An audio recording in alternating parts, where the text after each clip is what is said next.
Fix my hat. Hi, everybody. Very sorry, a little technical difficulty. That's why we're starting late. But we're starting now. It's Trek Watch.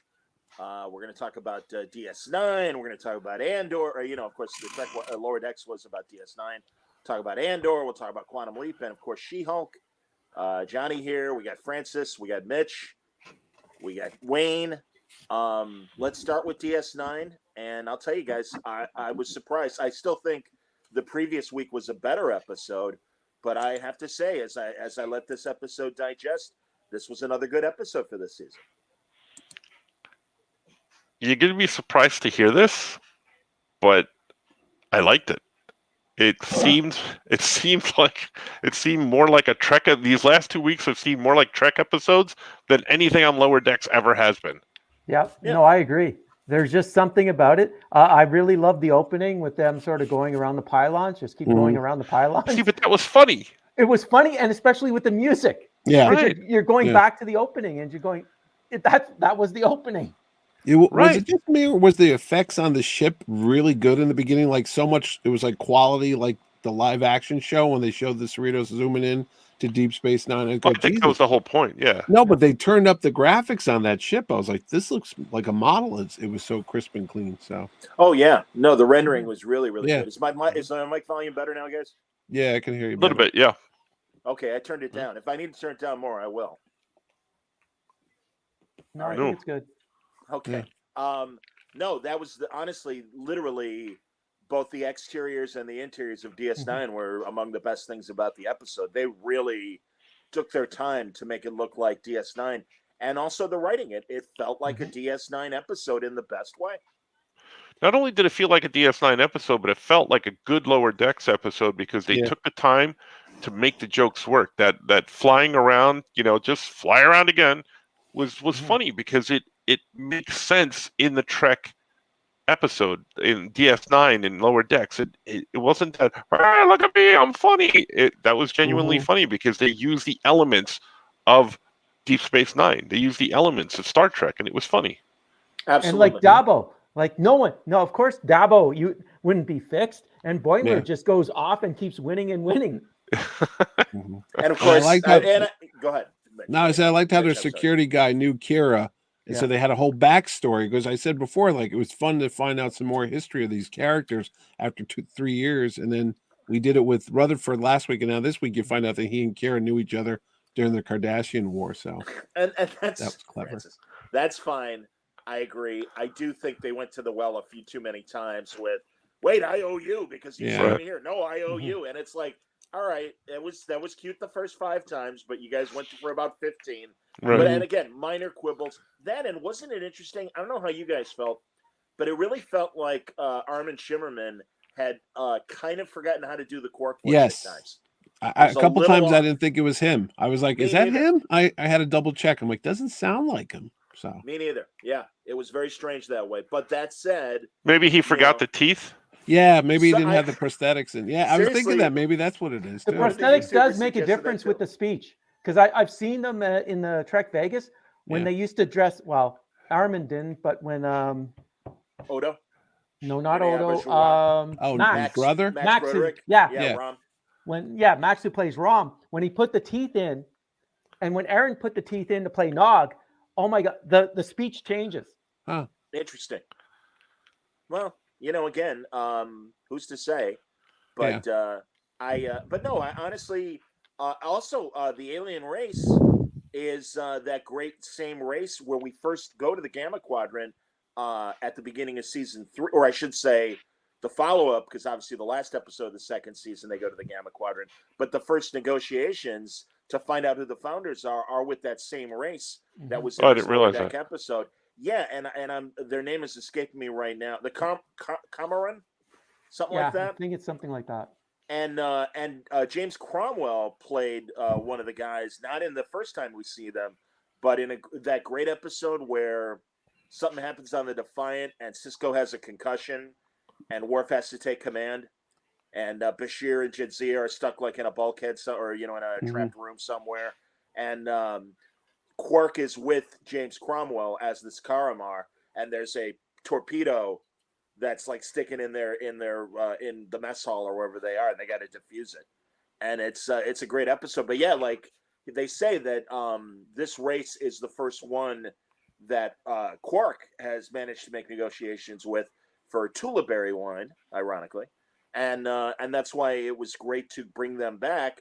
And they've got a relationship with Quark and everything. And Quark has tried to swindle them in the past. Mm-hmm. So the whole Quark story about, I mean, I thought the drink machine was a little whatever, but again, it's a comedy. Fine. I'm willing to let that stuff go because it's a Lower Decks episode. Yeah. Little things like that, but when it gets too hokey and stupid, that's when I'm like, all right, I'm out. Because you gotta like when he said, "If I can't have a full Quarks, can I have a Quarks Express?"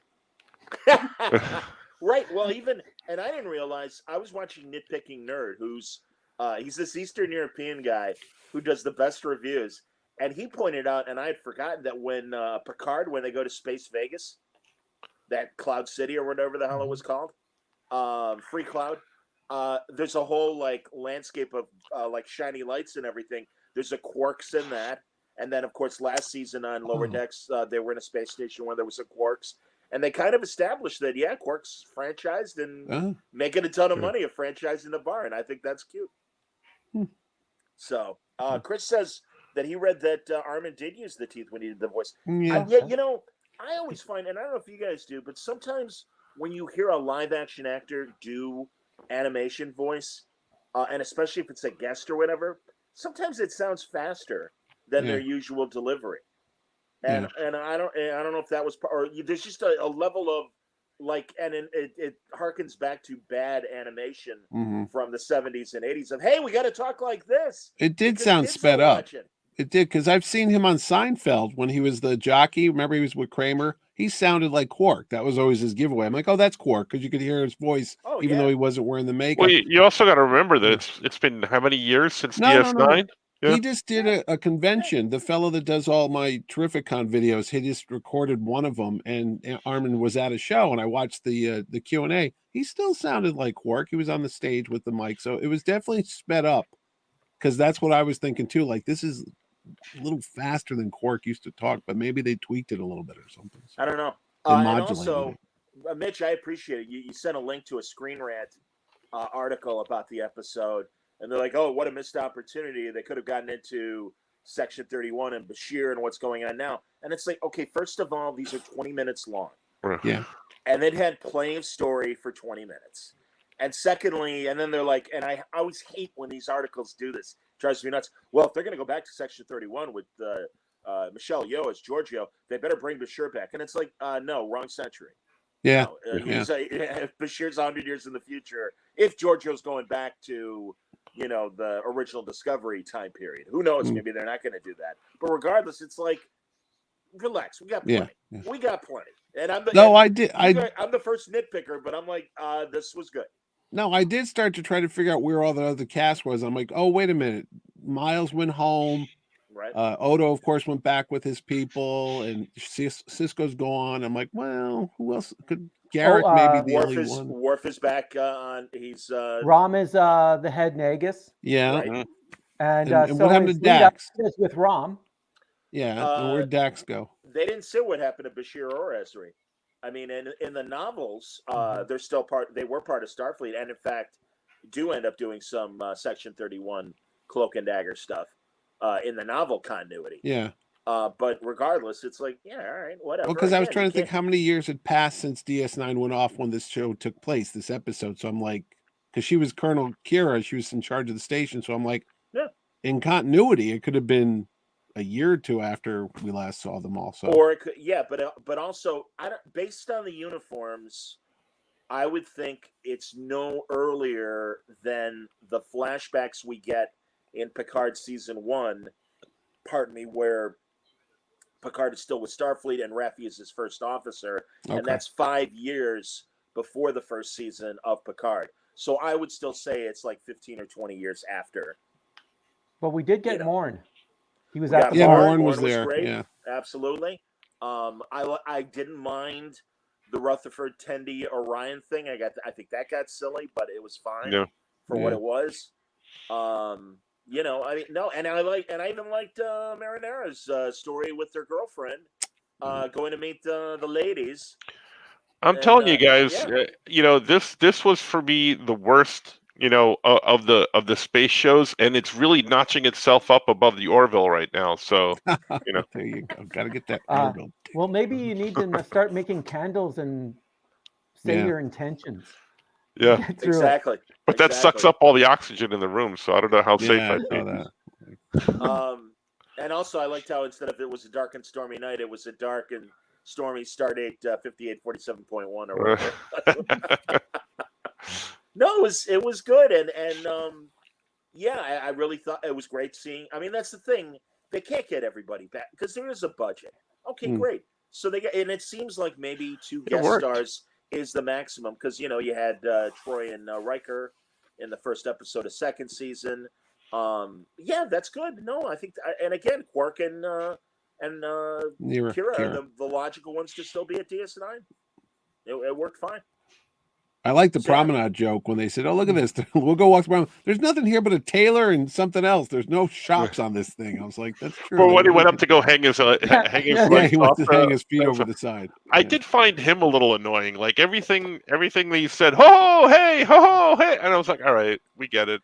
I know it's too bad because he, it was his best episode last week, and it's like, all right, whatever. And yeah, I mean, you got to provide a contrast. I get it, but yeah. When he went to go hang his legs off, I thought that was funny though. Yeah, it was all right. No, it was fine.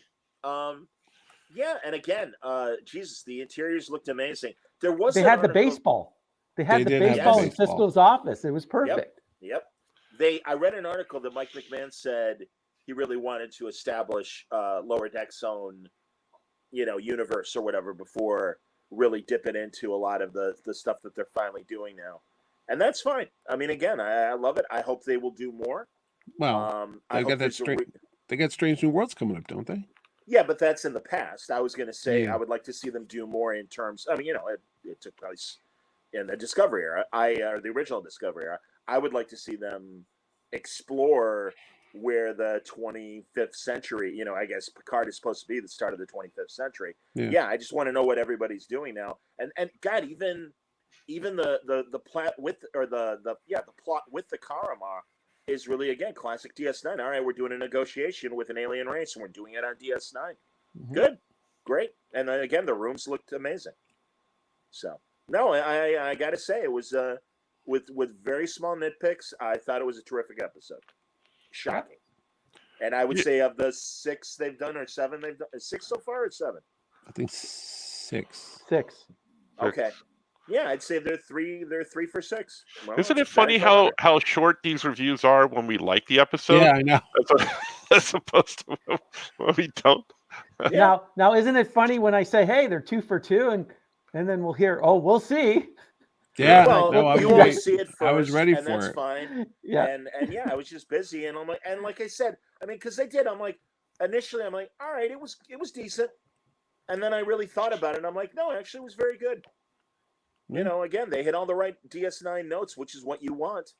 And yeah, I mean, because my fear was seeing the trailer that it was just going to be kind of a one joke thing, like when you saw at the beginning and you hear the DS9 music and they're slowly going around the space station and let's slowly go around. All right, now let's keep it slow. And it's like, okay, all right, we get it. No doubt, nobody, or at least I have not seen Interview with a Vampire. Guys, have you seen Interview with a Vampire? No. Moving on. That's fine. And even Wayne was like, I've seen House of the Dragon and Rings of Power, and I'm like, let's keep it sci-fi. Let's and the Munsters. Don't forget, I've seen the Munsters. Yes, that's right. And I will I'll try and make time for the Munsters. It's on Netflix. Okay, whatever. And I'm actually reading better reviews than when the trailer came out, and everyone's like, uh-oh. We'll see. But I mean, I do love the original Munsters. Herman, you idiot. The sets are amazing. Really? What's that? The production value is really good. Good. Hey man, I'm kind of rooting for Rob Zombie in a weird way, just because he clearly loves horror. So, yeah, man, you're spending money. Let's try and, make a good movie. Good enough movie. I mean, and again, I appreciate also, a fun, shitty movie, a fun, shitty horror movie. But anyway, all right, we could be done with Lower Decks for this week. Yeah. It was good. Thumbs up. Did I read this week what it was about? No, I think it was She-Hulk that I read about what it's supposed to be next week. Oh, we move on to She-Hulk, She-Hulk. She-Hulk was great. And that's another one that I've seen people hating on, and I'm like, well, what do you want this show to be? It continues to be what it set out to be, and I thought it was great. It surprised me. The whole group therapy thing was great. God, Tim Roth is hilarious. Whoever thought I would be saying that Tim Roth was hilarious? The guy from Reservoir Dogs and the Pulp Fiction. Ed Norton Hulk movie. Yeah. And Pulp Fiction and everything. I mean, but he's hilarious. He's funny as hell. And the other weird costume people, I don't know if they're heroes or villains. Porcupine villains. Man and Yeah. they were all villains. they're all villains. villains. Yeah. See, that's my Marvel blind spot. Oh, So when I saw the writing. porcupine, oh my god, that Oh my was God, hilarious. yeah. It's the original costume for the yeah, porcupine. yeah. Or Man Bull and Man Ella Bull? Ligra was the eagle. Yeah. That costume. It's just I thought it was the Fool Killer at first. I'm like, is that who that's supposed to be? But yeah. Oh, dude, we'll when they were sitting we'll around. get to I'm just letting Dowd know. We'll get to Quantum Leap in a second, Dowd. But No, when they were now it's sitting all around about in that She-Hulk. group therapy thing, and he took that costume off, I was dying, laughing out loud because it was so funny. You know, they were like, for a second I thought that was Ron Funches, but it isn't. no. The big It's happy a fun Porcupine show. Man guy. Yeah, no, it was good, and I mean, I thought her character stuff was interesting. I mean, when she was being ghosted by the guy, I kind of suspected, obviously, and that's fine, and we'll see where that goes. But no, I thought it was great. And Wayne, did you show? I'm so sorry, guys. Like, everybody had great images, and I grabbed so many from Lower Decks and from Quantum Leap and a couple from She-Hulk. The only one I didn't grab from was Andor, but I thought, I'm sorry. I know Wayne, or rather Mitch, found the link. Is it on StarTrek.com that you can create your own Lower Decks character? Yeah, you can make your own little whatever. But they don't have characters with beards. No, so you're screwed. Wayne. No beard. I'm screwed. Oh, I guess in Starfleet you're not allowed to have a beard. In I the don't group know. chat, Riker had a beard. yeah. And of course, the Mirror universe, it's all beards. In the group chat, Mitch put up that image, and I thought like he was going to be in the episode, and I refused to watch it if I thought he was going to be in the episode. well, you go. Was it go Trek yourself?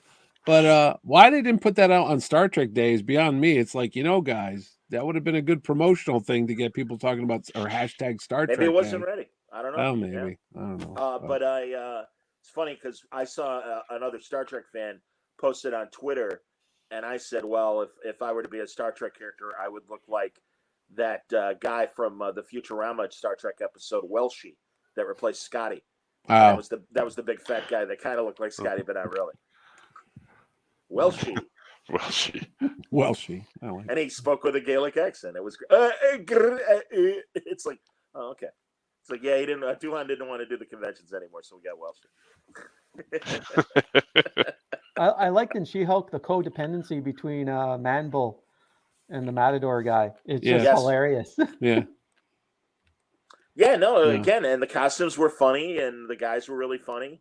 You know what's so funny? When they pick them out of the comic, they do make them, because I always hear that complaint. Oh, it didn't look anything like the comic, the costume. When they actually make the costumes exactly the way in the comics, you realize how ludicrous they look. And it's like, there's a reason why they don't adapt them perfectly. The reason why the X-Men wore black leather. That's why, exactly. Right. I was like, you'd be like, remember when they made Captain America's costume in Avengers movie #1? Kind of like the book, and he looked so horrible. You're like, what the hell is that? Pajamas? What has he got on? Well, that's the only time I've seen a costume that looked like the comic where it was a fan film. It was that Sandy Cholera fan film, Batman Dead End. Okay. Where he got this guy who was a bodybuilding guy to be Batman in the spandex, and he looked good. Yeah. He looked right. And it's very rare. And again, you got to shoot it right and everything else. You know, the other thing I noticed, I was watching one of the Star Trek Continues, Vic Mangora, or however you say his name, fan productions. And man, I'll tell you, you watch that stuff, and not only do they have the sets and the costumes right, and I think he does a credible job as a James Kirk, and everybody else does. It's like good community theater. I've made that comparison before. Like you're seeing a good college production of a stage show or something. Not quite Broadway or off Broadway, but competent. But also like the filters they use for the cameras. I mean, they really get that soft lens look of the '60s show. It blows my mind. So if people watching haven't watched any of those, and they made like 12 of them, and they're in varying degrees of goodness, but I would say a lot of them are good. They made a great one about the Mirror Universe, everything that happens after Mirror Mirror. It's called Fairest of Them All, and it's like, all right, what happens when the Mirror Kirk and the Mirror Scotty and McCoy and Uhura come back to their Enterprise, and now Spock, Mirror Spock is all filled with, well, maybe we should change, and the conflict between them. It's a very credible fan film. Are these all on YouTube? I've never seen one. Yeah, they're all YouTube. Oh. Yep. Yeah, Vic dressed up as Kirk in Vegas this past year. He was there. Yeah, he dressed up as Kirk in casual attire. You know, with the shirt that goes to the side. Yeah, the wraparound. The wraparound. That's hilarious. Hey man, I'm serious. Like, and if you watch him, he really does what he can to ape Shatner's mannerisms, and I mean, he doesn't do a full-on Kevin Pollak Shatner, but it's reminiscent, and it's like, okay, he's going for an aesthetic. I mean, the only guy that isn't, and it's just because sadly, who again, with the exception of Carl Urban, who can do DeForest Kelly, but the McCoys they get are not great as far as aping DeForest, but it's like they're fine. They're credible representations of McCoy as a character. The Spocks are very good, and it's Chris Doohan. It's Jim Doohan's son playing Scotty, and it's another guy with the great brogue and everything. So he's pretty good. He kind of looks like a younger Scotty. So no, I think those are great. I really do. And another one where it wasn't Vic who played Kirk. They did a version of the short story Mind Sifter that was part of the Star Trek New Voyages books. And that's a really good one. It plays like a combination of a Star Trek and a Twilight Zone episode where the Klingons capture Kirk and they wipe his memory and they dump him in the 1950s in a Earth asylum, insane asylum. And every time he starts thinking and regaining his memory, it causes him trauma, and he starts holding his head and screaming and stuff. And it's a really cool episode. And Spock, everyone in the 23rd century believes Kirk is dead except Spock. Yeah. And it's like, no, he's not dead. And it's good. I mean, and there's great McCoy Spock scenes of like, Spock, you got to let it go. Come on, we've all moved on. And he's like, no. And it's good. It really, it's a terrific, like, it's over an hour. It's like an hour and 10 minutes. Quite good. So if you're itching for more Star Trek, we'll help you. Well, speaking of that, I sent you that article. Apparently, Paramount Plus pulled all the movies off their network. Paramount Plus doesn't have any of the Trek movies now. Really? Yeah, wow, I sent you. Yeah, it was like, wow, that must have just happened. All 11 movies are gone. I think the only ones that are on there right now are the J.J. Abrams. I'm like, why would you do that? That's like the selling point of the Paramount Plus. They might have a deal because I forget where, but I think on other streamers, some of the original cast and the next gen movies might be on Amazon or not in Canada, because I checked the streamers in Canada and they've all got pulled off. Oops. I don't know what to tell you. That would not be a cool thing right now. Yeah, well, and I'm sure it's temporary and whatever. But you're right. I agree with you. I do think that's stupid. Even the remastered motion picture, which they just... It said any of the Star Trek feature films are currently not running on Paramount Plus. Stupid. It just got pulled. It started on the 1st, which was Saturday, so it just happened. So yesterday, because I was going to say, no, I know I caught something in the last week or so. Yeah. Well, at least the regular shows are still on Paramount Plus because I was watching. Yeah, all the shows DS9 are in the today. cartoon. Yeah, all the shows are still streaming up here. Yeah. So agree, and Stanley agrees. Terrible news about Paramount. Yes, indeed. Yeah, we agree, Stanley. Bummer. So I know, as I said, I had heard that I believe this week on She-Hulk, it will be the Daredevil episode. Okay. We'll see what that is. And I think there's only 2 left because She-Hulk was on episode 7 and there's only 9. So I won't be able to see it till next week. Right, and we may not have our next Trek watch until midweek next week because everyone else other than me is going to be at New York Comic Con. I'll be all alone. Maybe I'll talk to Larry Young and John Price while I'm waiting for you guys, because they're always go-to guys I can sit down and have a Star Trek conversation with, and I know they're not going to New York. So, well, how about you want to do Andor or Quantum Leap? Andor. I didn't watch Quantum Leap, so I loved Andor. I thought it was great. I like what they're doing. I like that it's kind of Empire versus Rebels with no Jedi magic, and I like Jedi magic. It's not that I dislike Jedi magic, but I kind of like it. I think it was real slow again. Yeah. Definitely the pacing and all the episodes are slow. Yeah. You could I like how the old guy disguised himself as an old guy when he went back to his he life, just changed the hair. wig on. I go, Yeah, what a brilliant disguise! You're just another guy, an older Bruce white Springsteen? guy. Yeah.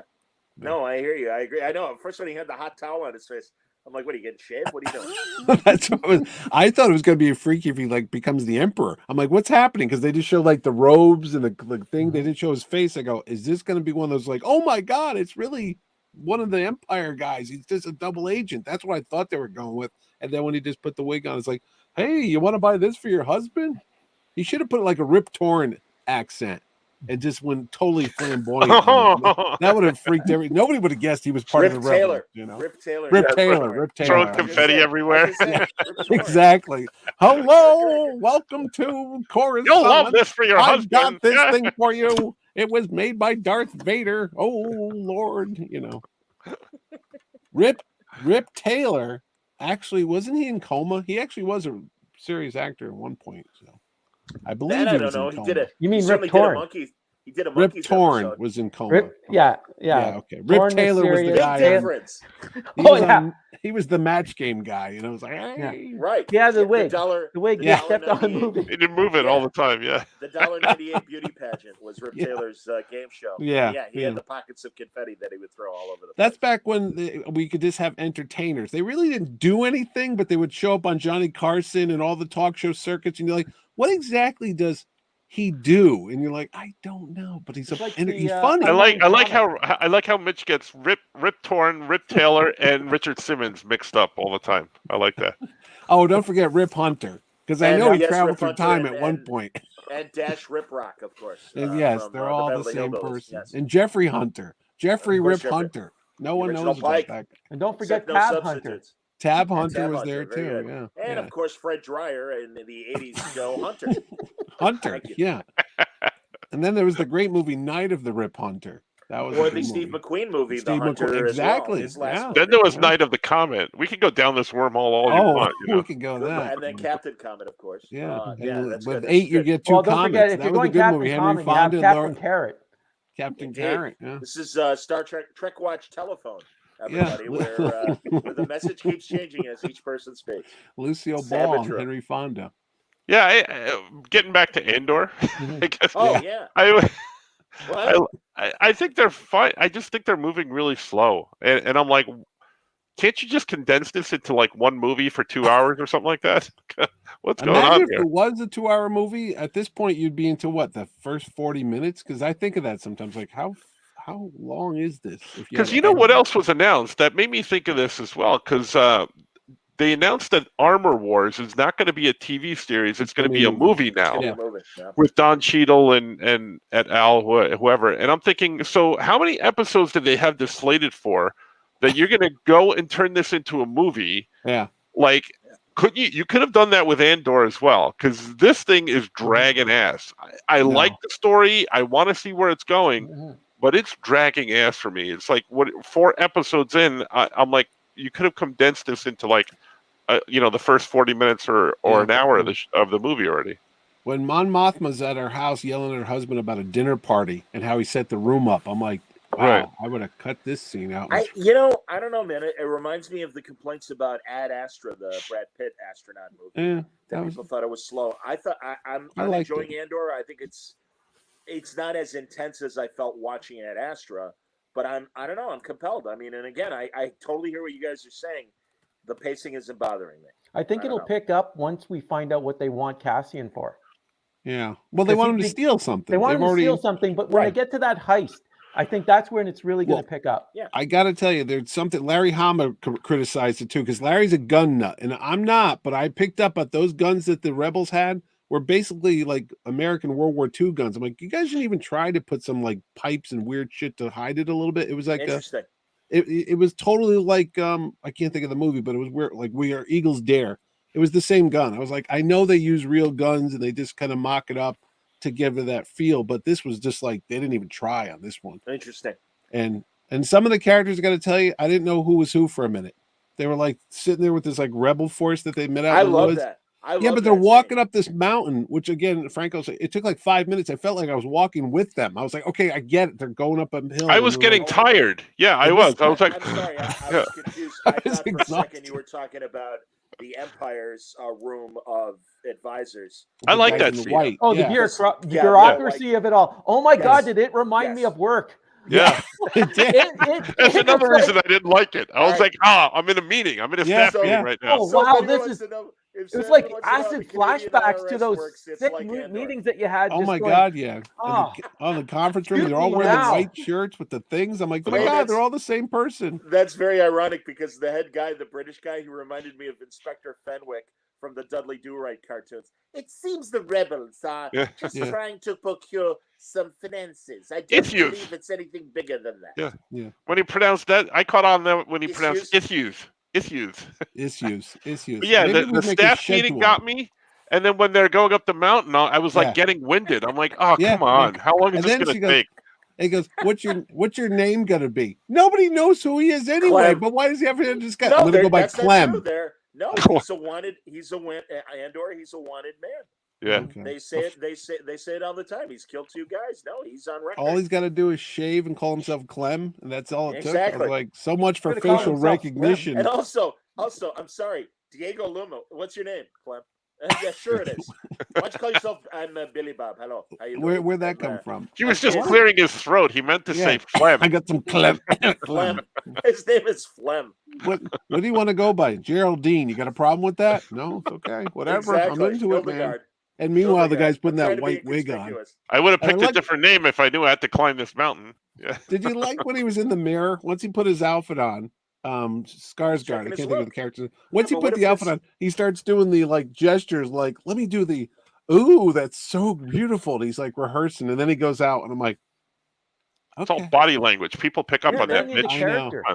Exactly. It's like Carl Reiner in the Ocean's 11 movies. Yeah. It's Lyman Zerga. Yeah. Yeah. Okay. I liked it. Man, this is gonna be a fast episode. I'm trying to think. Yeah, what else about Andor? Like I said, no, and I think for me, I'm more intrigued than I was from the first 3, and I'm we more now sucked know in. why Mon Mothra is alone in the movies, because that husband, something happens to him, and it's not good. No, she gets rid of him. Agreed. No. I mean, I just wish I learned more than the Empire has staff meetings and they're going to do a heist. I wish there was more to this. What Well, one thing they've never said in any of the Star Wars movies is they all know the Emperor like how he used to look, and now he's got the total makeover with the cloak and the hat and the skin and all that stuff. I think they explained it in one of the movies that the Jedi he was attacked by the Jedi. Yeah, he goes, I was left scarred and all this stuff. Right. But does anyone ever bring up his religious beliefs? They go, this guy's like he's into this like cult thing, the Sith thing. Does that bother anybody? Sheev Palpatine. Well, Palpatine. I believe he still has. Yeah, but his first name is Sheev, which always means to me that he must be Jewish. So I imagine he still gets the high holidays off. Listen, I'm all for this dark side of the Force and everything, but it's Yom Kippur, so I can't stick around. No, I gotta be done with my Empire business before Sunday. No, but when you saw that room full of those bureaucrats, somebody's got to raise their hand and say, "Hey, did anyone notice that he's like really into God or whatever you want to call the Sith thing?" And they're like, "Yeah, what's that about?" I don't know. They're not going to bring that up. The issues guy, he cut that other guy down right fast. He's like, "Oh, you didn't do this, you're fired." You're. So no, they're not going to say anything. Hey, you don't want to get in trouble with the Empire's human resources either. Come on, man. Yeah. It's none of your business, sir. Yeah. But that guy's a cool, even keeled boss because he ripped into him, but then he did pay her a compliment at the end. Yeah, good. Yeah, nice work. That was the training manuals. The Zenger Miller training. I had to go through that. You tear somebody down, but you bring them up at the same time. It's like you suck at your job, but hey, you're pleasant to be around. Oh, okay. It's not so we're bad. an empire, but we're a well-organized empire. Absolutely. HR wants to see you when you're done with this. I liked all the city shots too. I thought that was cool. You said city, right? City, not shitty. Okay, shots. Thanks.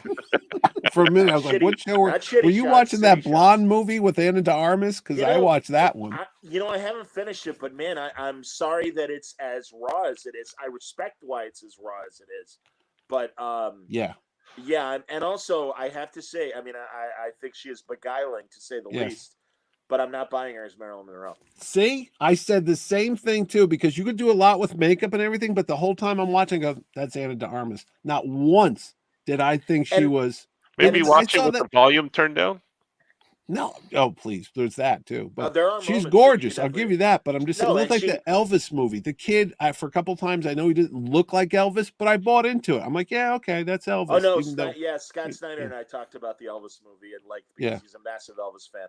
And I'm like, all right, you're the guy that I want to talk to about this. And he agreed. I like Baz Luhrmann just kind of does goofy things every now and then. Notice, by the way, don't want to talk about Rings of Power. Don't want to talk about House of the Dragon. Happy to talk about Elvis. Happy to talk about all the various Hunter tangents that we've all. Well, Elvis has a sci-fi slant to it. He's probably still alive somewhere. Captain Marvel. Yeah, he was in the Captain Marvel. His whole look. Yes, absolutely, man.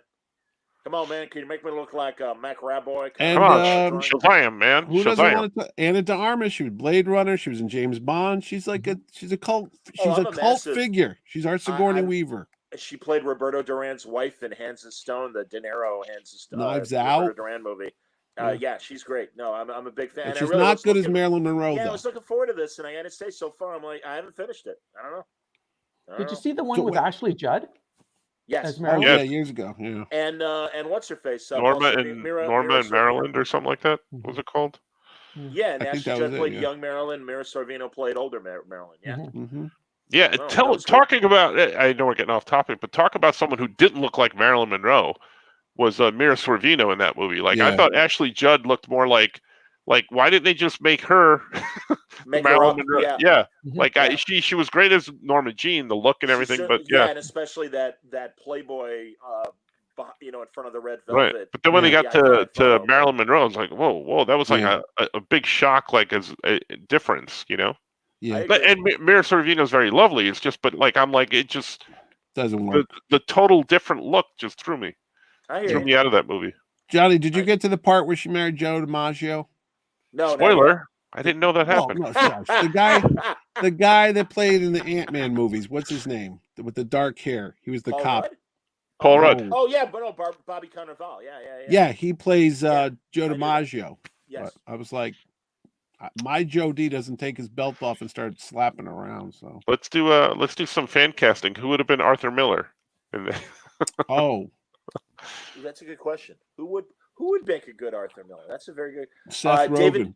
David Paymer was short, but if you put glasses on him, he's good. About 20 years ago, David Paymer could have played Arthur Miller.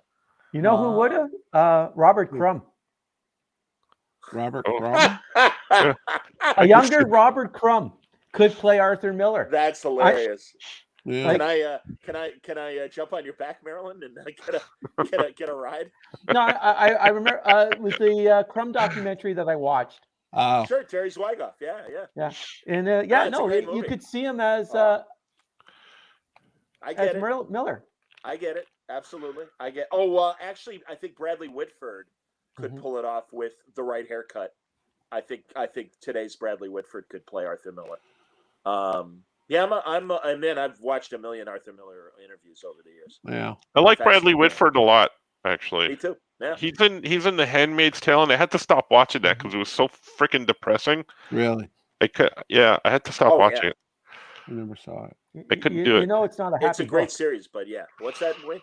It's not a happy book. Not a happy book, not a happy series. And I knew that going in, but I watched the first 3 seasons, and my wife was like, "Let's binge it," and I'm like, "I can't." We were binging it, and I'm like, I can't watch more than an episode because I want to kill myself at the end of it. Yeah, like, you know what? It feels so much like modern day too now. It's like when Margaret wrote it, it was like so many years ago. But no, wow, you can apply a lot of those ideas that she brought up. Yeah. Yes. Into today's society. Yeah. Sure. That's not sci-fi. We're getting away from things again. I'm getting depressed. But it is sci-fi because she predicted it way in the past. Right. Okay. Yeah, it's like speculative fiction. You're bringing me down, man. You're bringing me down. Hey, there's a new Planet of the Apes movie coming out, and Bortus is playing. That's how I first found out. I was following him on Twitter, and Bortus goes, "I just got a new part." The actor Peter Macon. He says, "I'm going to be in the new Planet of the Apes movie," and I'm like, "I guess they're not doing Orville season 4 because he's already working on." Yeah, I movie. honestly, guys, and truly, I get everyone saying, "Oh, I really want season 4." I think at best we're going to get an Orville movie, and I would say it's not out of the realm of possibilities. Not all of us are disappointed. I understand, but I think that's more of a realistic hope than a season 4. But that's me. There you go. And more geek news. Indiana Jones 5 trailer leaked for about 6 hours. I downloaded it, and then we did our own review of it. We got 3,000 views of just us talking about it because we were smart enough not to show the video, because everyone who did, you got a cease and desist from Disney, and they're not happy. And that thing was gone from everything. But what got out there? John Rhys Davies, he's back. Oh, nice. That's great. Sala. Yay. Sala was in the beginning of it. The monarch of the He goes, I miss he's old. He's talking to Harrison Ford. He goes, I miss the days of the desert. I miss being under the sea. I miss being in an adventure every day, and I didn't know where it was going to go. And Harrison Ford's like, those days have come and gone. And then they go, perhaps not. And the camera switches, and there's Sala with the little red fez on. And then the music starts up. And like, yeah. But didn't he die? Like, they sort of like in the Crystal Skull, they showed that Henry passed away. Dan Elliott died. This is Marcus Brody. Right. Oh, okay. He died in real life. Very bad dates. Yeah. Yeah. Go ahead. I was good. Very bad dates. Yeah. Yeah. Bad dates. Yeah. Move. Yes. Yeah. But no, he looked good. And then the thing is, the music, they slowed the music down. Which was weird. You know how the music's like din din din din. This was like din din din. It matches their age. Yeah, that's what it did. Exactly. Yeah. All right, don't get too excited. John Williams was using a walker. Yeah, no. These guys are on lisinopril to find blood pressure medicine. But they de-aged him. He looked like Harrison Ford. Traded in his whip for a cane. Yeah, I'm getting there. He looked like. Remember, did you ever see Force 10 from Navarone? He looked just like it. I don't know if they took that digital footage or something. It was him in the Nazi outfit, and he was, being beaten up in 1943 or whatever year it was. So cool. It looked good. I'm excited. Have a release date or no? Yeah, June 30th of 23. 2023. Yeah. Yeah. All right. Oh.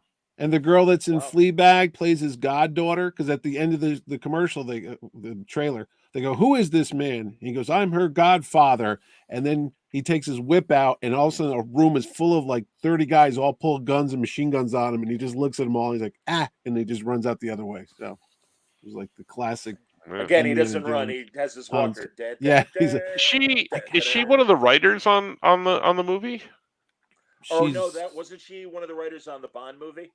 Yes, No Time she was. Well, that's why I asked, because she was one of the writers on the Bond movie. I was wondering if she was involved with writing this. Really? You gotta ask Gabe. I don't know. Huh? That's weird. Gabe, I did not know that. Gabe knows all. Wayne is on it. He's looking.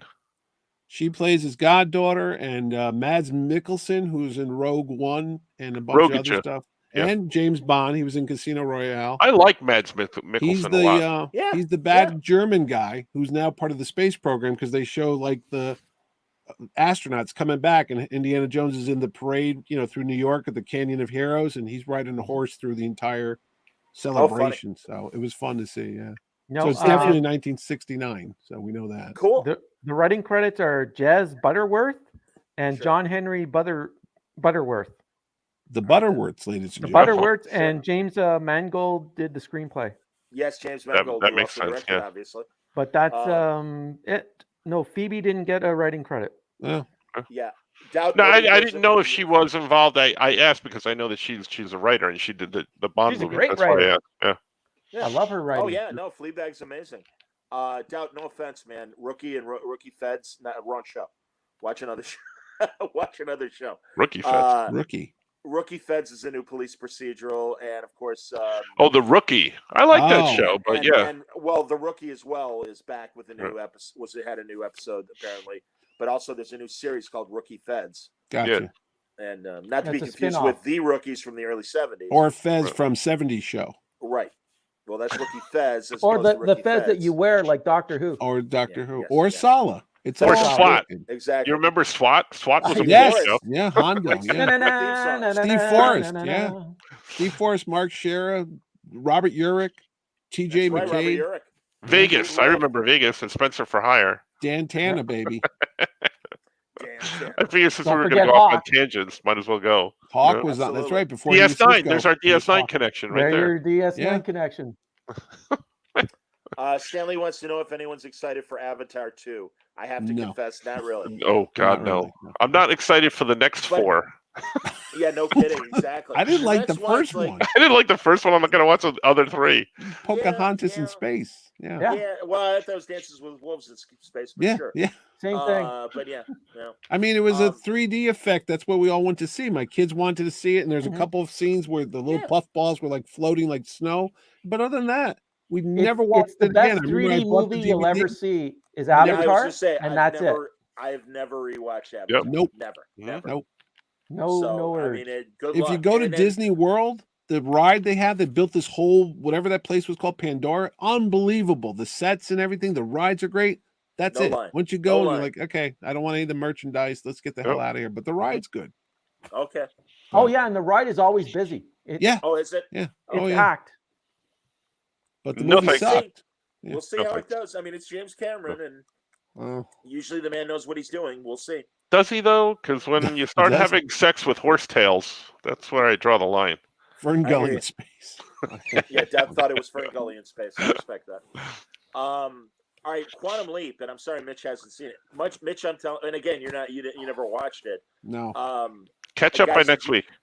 Yeah, okay. I'll binge the whole 200 episodes in a week.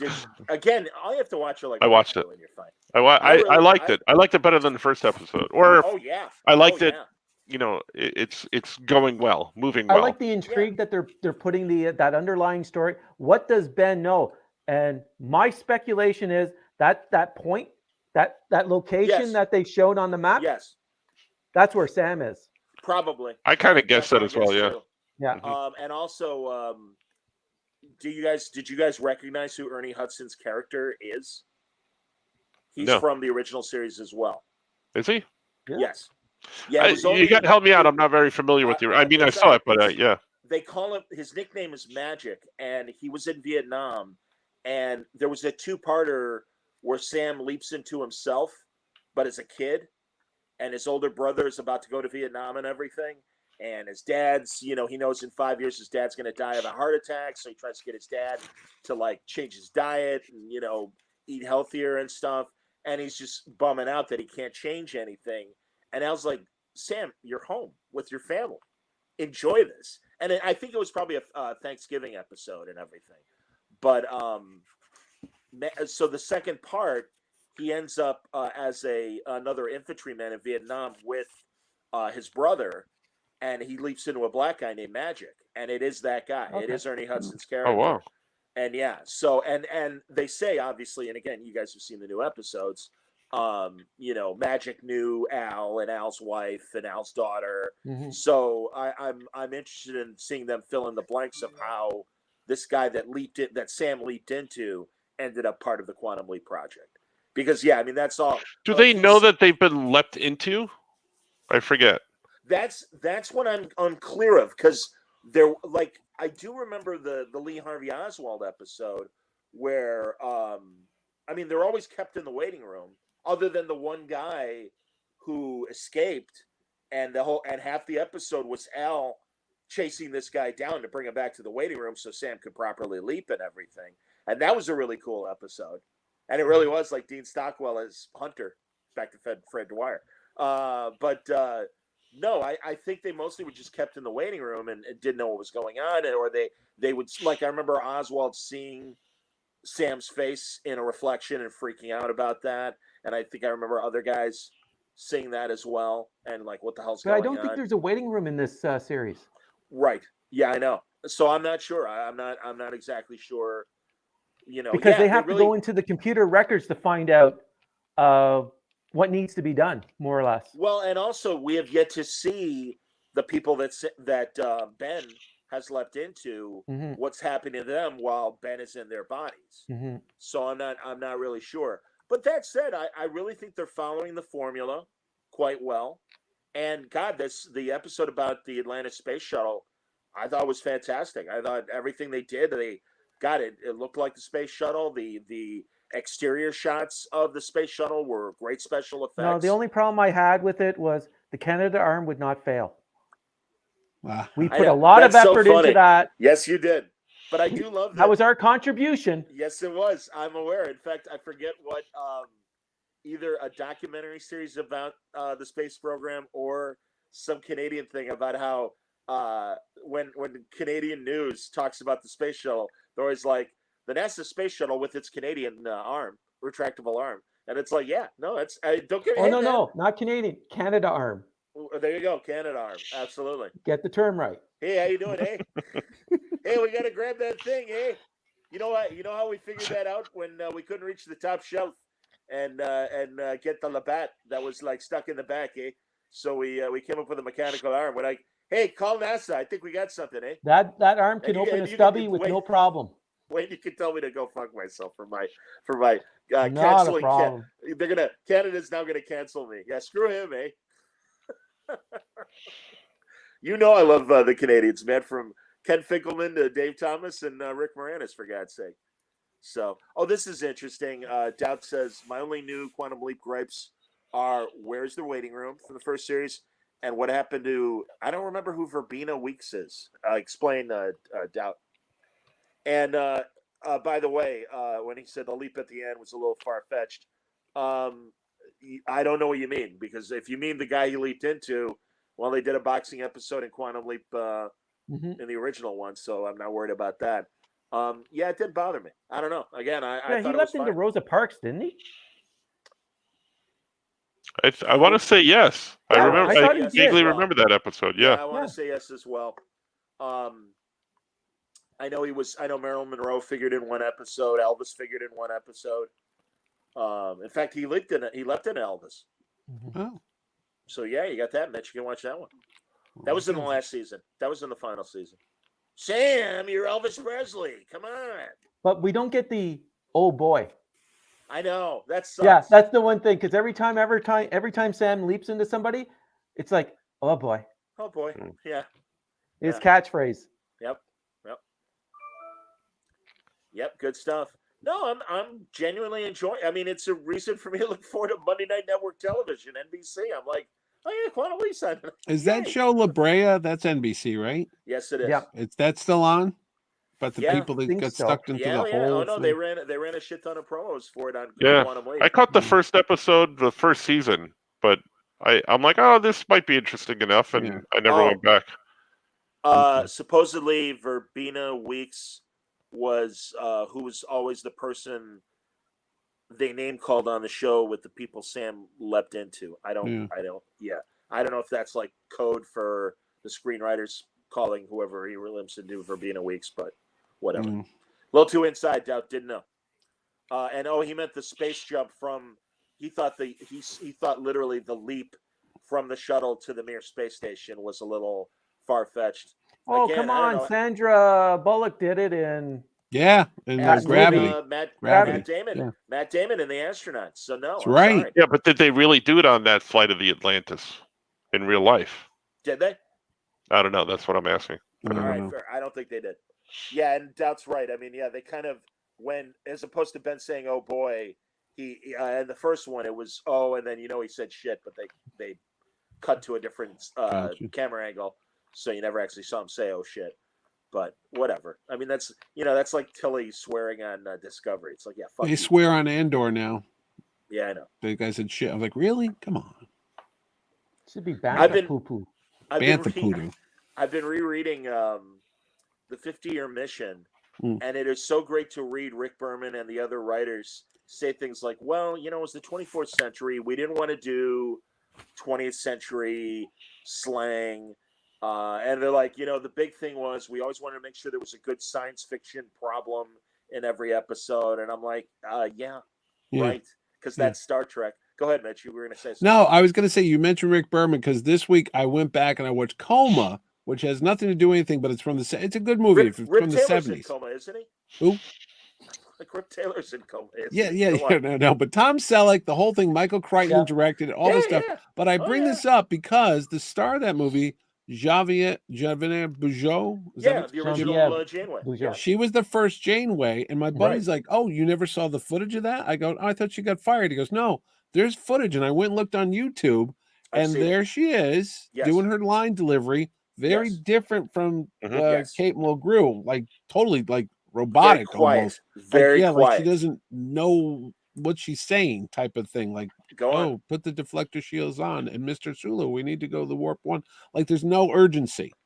No, go ahead. No, I was gonna say. So Berman says they sat her down and they said, "Look, it's a long day. It's 15 hours. You're gonna be here. You're never gonna see your family." And she goes, "Okay, let me go home and talk about it with my daughters, and then I'll tell you them tomorrow." So she came back and said she didn't want to do it. But then I saw other versions of this story where they call Berman really a bully, and that he had a reputation of getting his way on the set and like, pushing his weight around. Like, no, you're not going to do this, and he would intimidate people. So that's why I was going to ask you, what's your version of the story? Because I didn't even know. I knew she didn't do the show because she didn't like it, but I didn't realize they kind of shoved her out the door after a day of filming. Slightly different than what you described her version of was supposedly after the first day of shooting, or during the first day, she's like, "I'm very sorry, I'm not getting this." She said and I'll tell you what she said, or I'll tell you what I heard. She went back to her trailer. Two of the, I believe it was Jerry Taylor and Rick Berman, are like, "Listen, we know it's different from a movie. You're gonna be fine." And she's like, "No, it just feels wrong. It feels wrong." And she's like, "I really have to think about this." And they're like, "Well, fuck," because literally production had already begun, and they could only shoot around her for so long without replacing somebody.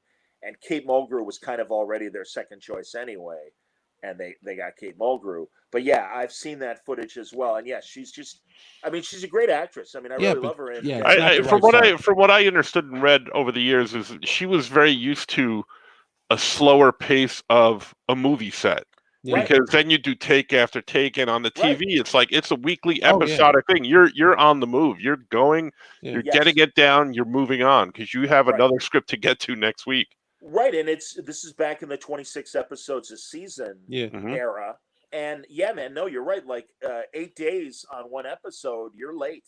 Yep. And I mean, all both the Next Gen and the DS9 crews in particular were like, oh no, they were 12 and 14-hour days.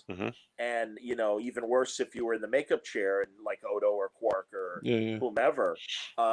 So no, I get it, and it's a shame. And it would have been, she was the wrong choice. I mean, just even like you said, Mitch, because I've seen that same, and maybe her own inability to get into the character in the right frame of mind. It was like I think it was multiple things working against her. Yeah. And I've heard Robert Picardo say once Kate Mulgrew came in and immediately adopted this authoritative thing, he's like, "This is our captain. We're going to be fine."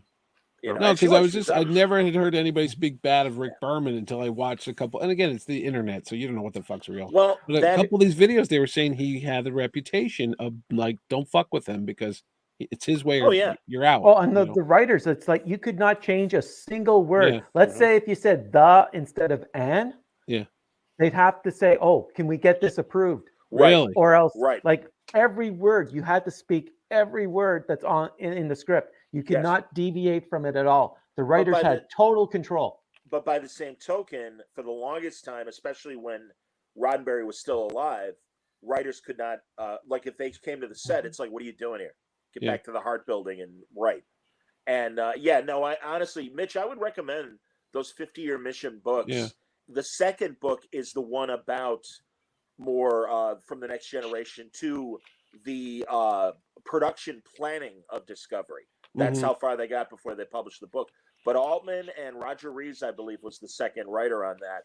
The interviews they do are incredible, and it's warts and all because they talk about when Sadiq Al-Fayl knocked up Nana Vister, and how they had to shoot around that. But yeah, it's funny that you mentioned all that, Mitch, about Berman and his attitude, because a lot of the writers are like, "Oh no, the first couple of years we were really scared of Rick." Yeah. And did he work on Enterprise, or was he off that show? Yeah. Oh no, that was his. That was him in Braga. That was him in Brandon Braga. Okay, because I knew it was that other guy, Michael Piller, but he passed away, so I don't think he was alive then, right? My good buddy William Meyer, who's also a massive Trek fan, he told me, and I told you guys over the week, they told me about this Enterprise podcast that Dominic Keating, who was Malcolm, and Connor Trenier, who was Trip, they co-host this podcast called Shuttle Pod, based on that one episode where they're stranded in the shuttle pod and they think the Enterprise is destroyed.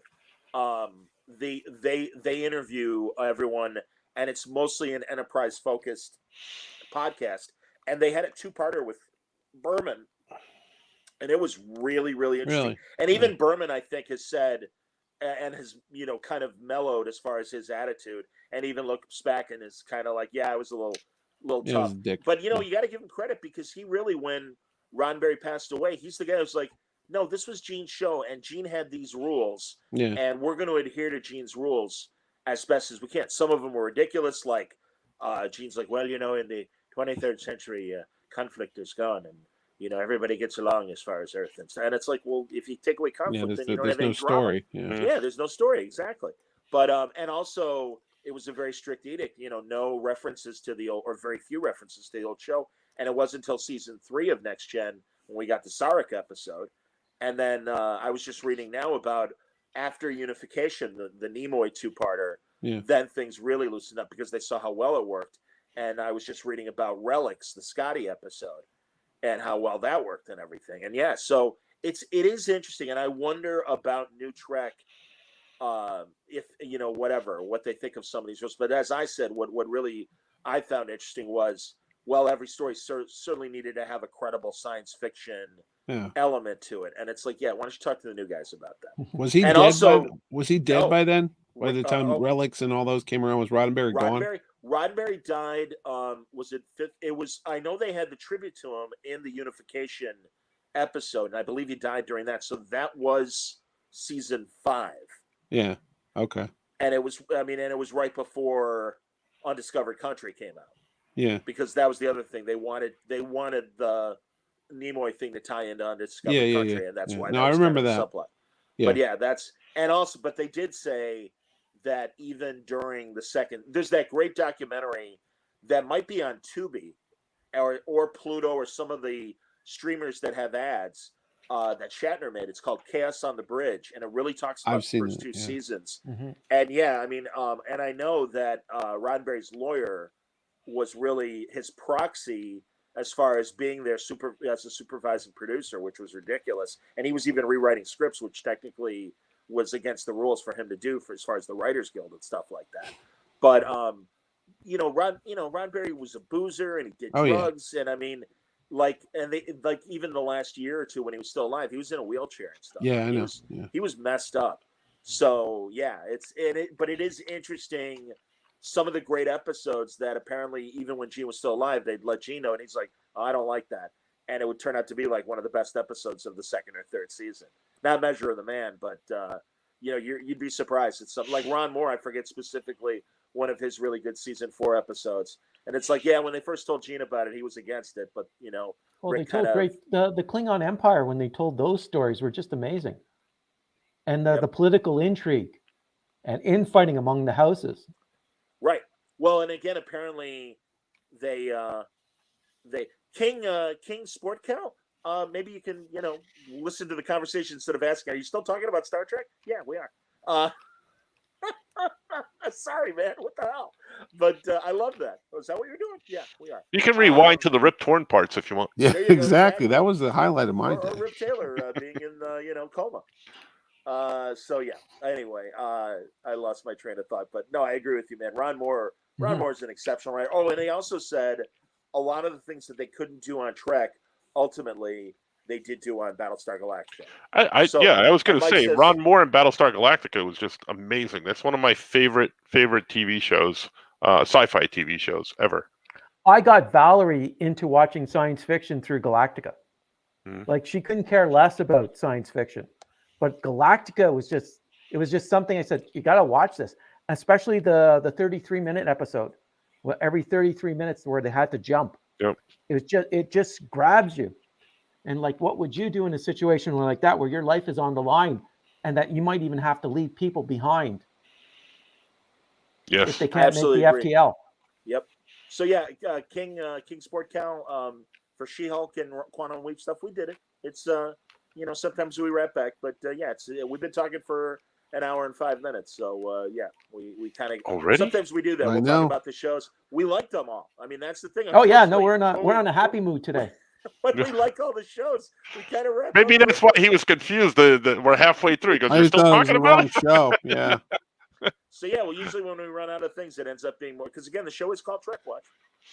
That's true. Doubt loved Dean Stockwell as one of the Cylons on Battlestar Galactica. Totally agree. No, honestly, what a career, Dean Stockwell. Jesus, from start to finish.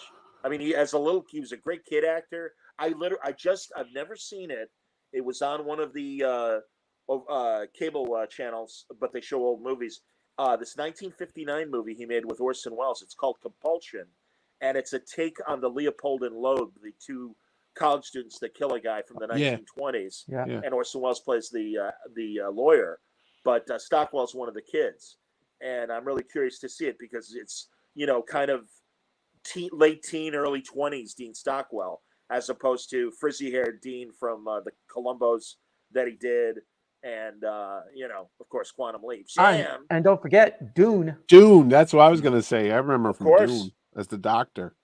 Yeah. No, you're talking about Stockwell being such a great character actor, and he was. But maybe think of Scott Bakula, and he was in the series with him in Quantum Leap, obviously. And you think about how many he's an actor who's gone from series to series to series, like back to back to back. Like he's been working like forever. And I'm trying to think who else was like that. Maybe Ted Danson. Robert Urich. Robert Urich. Ted, the guy that kills series. Ted McGinley. Ted McGinley.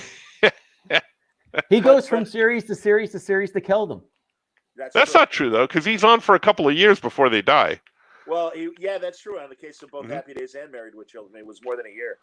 And Love Boat. Love Boat. Well, that's right. He was Ace, the photographer. Ace. Fantastic, hilarious. All right. Well, there you go. There's a conversation killer. Unless we want to go more into Ted McGinley. That's our code word. That's our safe word. When we want to get off the show, somebody just goes Ted McGinley. Okay, we got to go. Good night, everybody. Yeah, it's not Tex Avery. Taylor and Ted McGinley. Rip Taylor's a god. McKinley. You did it again. We just ended this show. And of course, here's a good wraparound. As Ted McGinley was one of the main bad guys in the original Revenge of the Nerds. Bradley Whitford, of course, in the sequel, as one of the alpha betas in Revenge of the Nerds. With Anthony Edwards. Yes, indeed. And Robert Carradine. And Carradine, yeah. Mm-hmm. All right, there you go. All right. That's it. That's all I got. All right. So next week, we are going to be a little late and probably midweek next week to talk because all the other boys are going to be in New York Comic-Con. I'll see. Like I said, I'll reach out to Larry Young, maybe Dan Shannon or John Price, and see if anyone might be available for a Sunday chat because you know me, I can't wait. Got to talk Trek. Too obsessed. I was at a memorial this weekend and my cousins are like, "You really like Star Trek?" I'm like, "Yeah, no, sorry." You like that Trek stuff, don't you? Wait, watch For All Mankind if you haven't watched that. On Apple God, Plus. yes. I'm on season 3. Yes. They're going to Mars. It's a great show. So. And next year it'll be the 2000s. No, it is such a great show from start to finish. Amazing NASA show, really. And it's Rob Burnett and I have said this. Yeah. You could almost extrapolate that this is the real Star Trek prequel as far as being modern day. Yeah. And what could have led to the Federation and stuff. And again, it's Ron Moore. Yeah. I mean, is it Ron Moore? There you go. Yep. There you go. Oh, and then they have these great extras on Apple, which I found out. And they have like real news footage, like you're watching like little news things in their world, like an alternate timeline. And then it says, but in our world, this is what happened. This is the North Koreans didn't do this, they did this, but in their dimension, Gary Hart won the presidency, and this is how things changed. So yeah, the Beatles were at Live the Aid. Beatles, yes, they had a reunion concert. Yep. Wow. Did you guys watch Outlander? Because that's the other Ron Moore show. Yes, that's another Ron Moore show. That was on Stars, and it was a that's the one where they're in love from different time periods or something like that. Yeah, and really good. My my friend that I usually stay with in New York, she and her husband love Outlander, and it was so funny because I'm like, and the husband is into sci-fi. It took a while to get my friend. I was friends with the wife when she was single, and still am, obviously. And the husband's a good guy, but thankfully the husband has gotten her into more sci-fi and Marvel movies and stuff like that. And she's like, yeah, I'm sorry. I know you told me how great Galactica was. I never watched it until after Outlander because of Ron Moore. And I'm like, yeah, great show. And they were re-showing it on Sci-Fi Channel on Friday night this week. And there's another good documentary out there for nerds. Phil Tippett, who's the puppet guy through all the Star Wars movies and stop animation and all that. It's on Amazon. It's called like Phil Tippett, whatever. And it's like an hour and 10 minutes, but they talk about his whole life and how he got into stop animation and all that stuff when he was a kid and stop motion. I mean, but it's one of those nerdy things. Like, remember when we were kids, they would have like behind the scenes stuff. So you get to meet these guys that normally people don't even know their name, but they're the ones that made all those. Well, didn't I mean, like the he did the Rancor, the Rancor, Dragon Slayer, all that stuff, So I haven't. I know Franco watched it, the Disney Plus ILM. Oh yeah, that was good too. Yeah, it was a 6-parter. Yeah, same type of thing. Yeah, no, that's cool. All right, that's it. Go. Follow us when you see us, as we always like to say on the IYAP podcast. But we'll come back midweek next week and talk about the next episode of all these shows and more. So until then, before we go, go ahead, Wayno. Don't forget. Everyone should be picking up their copy I have my digital of Dead Man's Spooky Tales. I can honestly say I had a great time reading this. Oh, thanks. I didn't pay you for that either. No, you didn't. And don't forget to patronize our sponsors. And make sure you get this so Sal Abernathy can take his kids to more Broadway plays when he's in New York and not call me back about Terrificon, you mother. So anyway. Hey. It's called common courtesy, okay? Someone writes you a letter, you write them back. Going to New York Comic Con, there are 6 creators that will be there that can sign your book. Oh, How do I know? I checked to make sure on the Artist Alley. So who's going to be there, Wayne? Where they are. I'm getting dizzy. Oh, what? Who's going to be there? Oh, well, now I have to pull up the list. Hold on. No, Scoot's not going to be there. A guy named Franco's going to be there. Agnes Grabowski's going to be there. Sarah Richards going to be there. Andy Price is going to be there. Yeah. That's what, 5? Star Trek with Andy Price. Oh no. Is Isaac going to be there? Good art. Probably Derek Charm. Yeah. Yes. Chris Aminga's going to be there because he lives over in Stanford. I'm pretty sure Chris will be there. How about Isaac? Good art. I'm not sure. I know he moved. He moved Midwest somewhere, I think. Oh, really? I'm gonna have to email him. I didn't know that. I know he was. He was here in Jersey, but I didn't know that. I think he moved, so I'm not sure if he's going to be there. I haven't checked. A guy named Michelangelo is going to be there. Let me see. I love his statues. Right. I had supper with him one night. Leo da Vinci. I don't know how you say that name. I like it's Italian. Agnes is in Artist Alley A10. Christopher is in Artist Alley E18. Isaac is in Artist Alley H31. Oh, Isaac will be there. Good. Yeah. Sarah is in Artist Alley B3. And I'm in B2. B2. Andy Price will be in Baltimore. I'll be there. Nice. Yes. I think Andy's going to be in New York as well, I believe. I have my list of people that I'm going to get signed. Mm-hmm. Awesome. Well, I'll be there. That's good. Thanks for picking up the book, guys. I appreciate it. All right.